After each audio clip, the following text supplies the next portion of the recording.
কিন্তু জানে মানুষ, কেনা জানে না দাড়ি চাচা হারাম। চাচে তো সকালে সকালে আজকে চেঁচে এসেছেন, আপনি কি জানেন না? কেনা জানে না টাকার নিচে কাপড় রাখা হারাম, খুব ভালোভাবে জানেন, এখনো আছে। কেনা জানে না সুদ ঘুষ হারাম, দিন রাত খায়, জেনেও খায়। কেনা জানে না দোকানপাটে গিয়ে আড্ডা মারা হারাম, না যায় নোংরামি, দিন রাত ঠিকই আছে।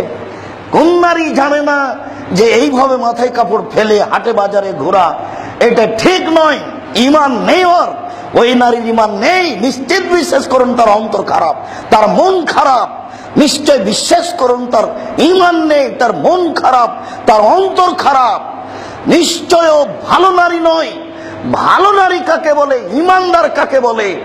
ইমানদার কাকে বলে? আপনি নিয়ে গেছেন আপনার স্ত্রীকে মেডিকেলে, যাওয়ার সময় রিক্সা থেকে নামছিল, রিক্সাতে উঠছিল, আর একজনের গায়ে লেগে গেছে, তখন ছি ছি খান বারবার বললাম যে তুমি আমাকে নিয়ে যায় না, ওই পুরুষের সাথে আমার গাও ধাক্কা লাগলো, আমাকে খুব খারাপ লাগে, এটা আমাকে খারাপ বলেন। তো এভাবে বলছে কেন আপনার স্ত্রী? এটা তার ইমান।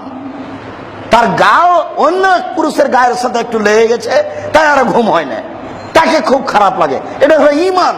আর আপনার স্ত্রী দিন রাত ধাক্কা খেয়ে বেড়াচ্ছে, তাকে খারাপ লাগে, তাহাজ্জুদ পড়ে। তার মানে ইমান কোন কাজ করে না, ইমান নেই, ইমান কাজ করবে না, ভিতর খারাপ, অন্তর খারাপ।